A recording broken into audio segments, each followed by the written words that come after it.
सर्व सेवा संघ के ध्वस्तीकरण का मामला प्रियंका गांधी की पोस्ट के बाद से और चर्चा में आ गया है। इसको लेकर देश भर में विरोध जारी है। सर्व सेवा संघ राष्ट्रीय पिता महात्मा गांधी, जयप्रकाश नारायण, संत विनोबा भावे समेत तमाम लोगों की विरासत है।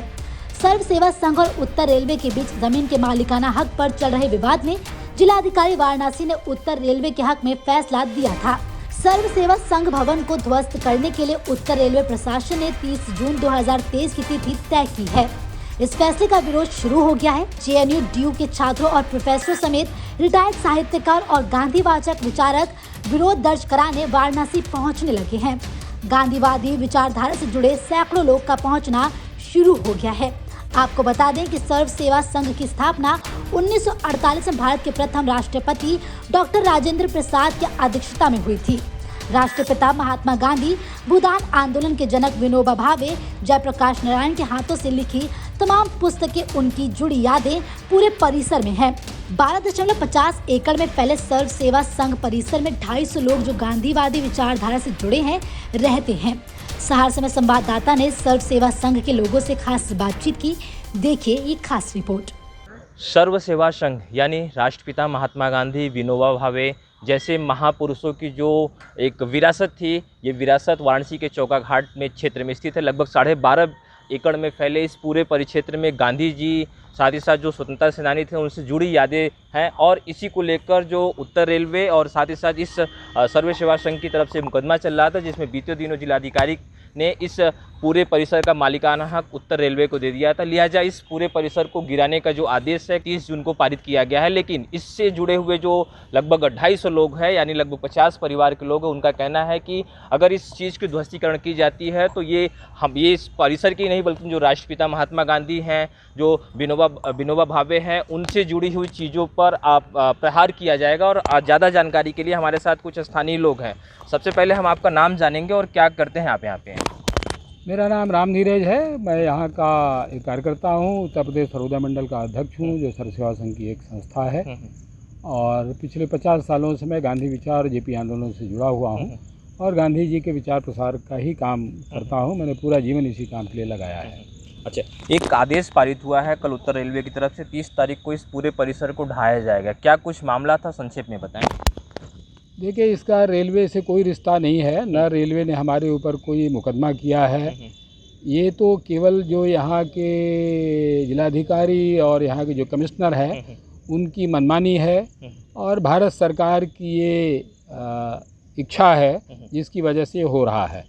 क्योंकि 1960 में ये ज़मीन हम लोगों ने लिया था विनोबा भावे के निर्देश पर, और लाल बहादुर शास्त्री, राजेंद्र बाबू और जगजीवन राम, इन लोगों ने आपसी बातचीत करके तब ये ज़मीन दिया है। और ये ज़मीन हमने बाकायदे सरकार से बैनामा करवाया है और उस बैनामा से पहले जो सरकार की फ़ीस होती है वो भी जमा किया है।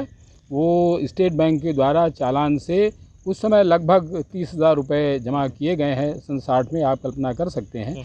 तो ये बाकायदे हमारे बैनामा की ज़मीन है।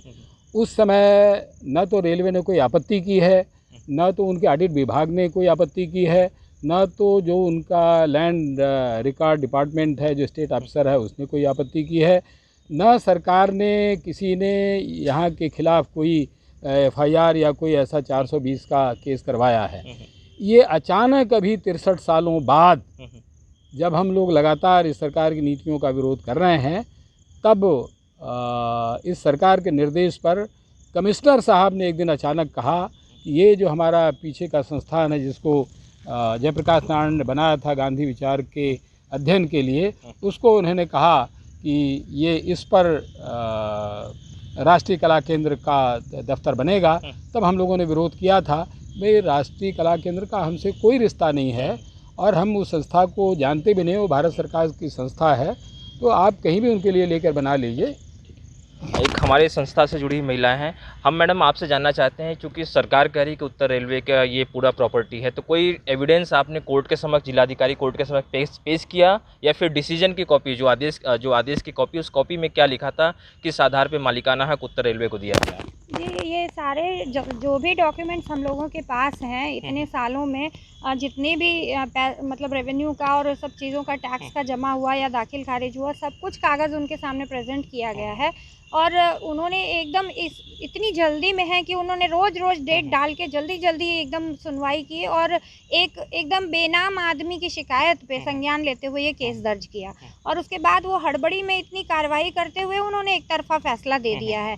जबकि हम लोगों ने सारे चीज़ें पेश की, उसके बावजूद उन्होंने बेमतलब का मुद्दा निकाला है और ऐसे बहाने लिए हैं कि जो दस्तखत करा है जिसने रजिस्ट्री में, वो अधिकारी जो है सक्षम नहीं है या उसका दस्तखत ठीक नहीं है, या ये सारी जो रेलवे का गजट मिल नहीं रहा। रेलवे से उन्होंने मांगा कि उस समय का गजट दिखाइए। रेलवे के पास अगर कोई डॉक्यूमेंट नहीं है तो वो हमारी संस्था की जिम्मेदारी तो नहीं बनती है, लेकिन बावजूद उसके उन्होंने फैसला दिया, दबाव में दिया है, ये साफ समझ में आ रहा है। और वो अनऑफिशियली ये बार कह रहे हैं कि देखिए हमारे ऊपर दबाव है। अच्छा, जी, इस चीज़ को आपने हायर कोर्ट में चैलेंज किया और किस कोर्ट में?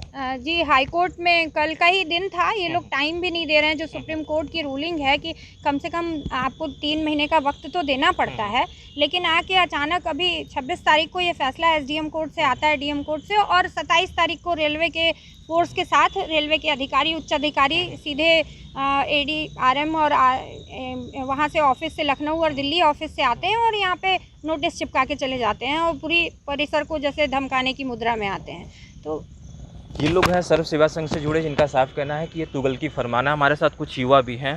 भाई साहब, हम आपका नाम जानेंगे? मेरा नाम उज्जवल पांडे। उज्जवल जी, ये बताइए, महात्मा गांधी, विनोबा भावे जैसे लोगों की भूमि है और यहाँ से तमाम प्रकाशन होते हैं, तमाम किताबें जो स्टेशन के अलग अलग स्टॉलों पे बिकती हैं, बुक्स पे बिकती हैं, बीती हुई बातों को अपने आने वाली पीढ़ियों को सिखाया जाता है। तो आप कैसे देखते हैं, चूँकि यहाँ एक बड़ी लाइब्रेरी है, पुस्तकों का एक भंडार है, तो कैसे देखते हैं अगर ये सब चीज़ें तोड़ दी जाती हैं तो? देखिए, एक युवा होने के नाते हमको बनारस भर में सिर्फ 2 जगह ऐसी दिखाई जाती हैं जहाँ पे कल्चर है, प्रकृति है और विज्ञान, ज्ञान सब चीज़ें हैं एक साथ। एक बीएचयू की ज़मीन है और दूसरा हमारा एक कैंपस है। इसके बाद आप जो देखेंगे पूरा शहर कंक्रीट का जंगल है। तो ऐसी जगहों पे अगर साथ में हम लोग कलाकार भी हैं तो एक कलाकार हमेशा एक सुकून भरी जगह खोजता है। हम लोग बचपन से यहाँ रहते आए हैं, यहाँ पे कुछ छोटी मोटी डॉक्यूमेंट्रीज़ वगैरह बनाते आए हैं। इन पुस्तकालयों में हमने बचपन से वो किताबें पढ़ी हैं जो कॉमिक्स की किताबें से लेकर के गांधी के विचार बचपन से हम लोगों के जीवन में डाले गए।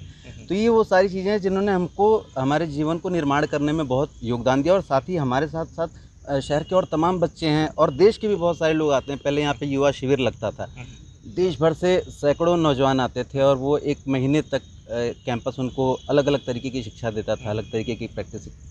अगर इसको तोड़ देंगे आप तो हमको तो लगता है कि ये बहुत पुरानी धरोहर भी है जो नष्ट हो जाएगी। साथ साथ हम जैसे कलाकार, अब हम कैसे, हम लोग कला और संस्कृति दोनों काशी से जुड़ी हुई चीज़ है, तो हमारे लिए भी बहुत बड़ी आघात की चीज़ है। अच्छा, ध्वस्तीकरण की कार्यवाही के बाद तमाम प्रदेश से, न सिर्फ देश के अलग अलग हिस्सों से लोग इकट्ठा होने लगे हैं। क्या कुछ आज क्यों आप लोग का आगमन हुआ यहाँ पे? ये ऐतिहासिक धरोहर है महात्मा गांधी, विनोबा भावे, लोकनायक जयप्रकाश नारायण, जिसने इतना बड़ा देश में आंदोलन किया, संपूर्ण क्रांति आंदोलन, आज जिसके कारण आज वर्तमान में जो सत्ता में लोग बैठे हुए हैं, तो जेपी आंदोलन का ही परिणाम है कि आज इस स्थिति को वो पहुँचे। और किसी एक समय था कि जेपी आंदोलन में एक कंधे से कंधा मिलाकर चले थे। आज जो हमारे कंधे से कंधा मिलाकर चले सत्ता में आए हुए हैं, तो आज हमारा ही धरोहर को जिसने इनको सत्ता में पहुंचाने लायक बनाया है, आज उसी को जो है उनको कि ये जो है जैसे लग रहा है कि कौन सी दुश्मनी साध रहे हैं, कि आज उस धरोहर को ही ख़त्म करना चाह रहे हैं।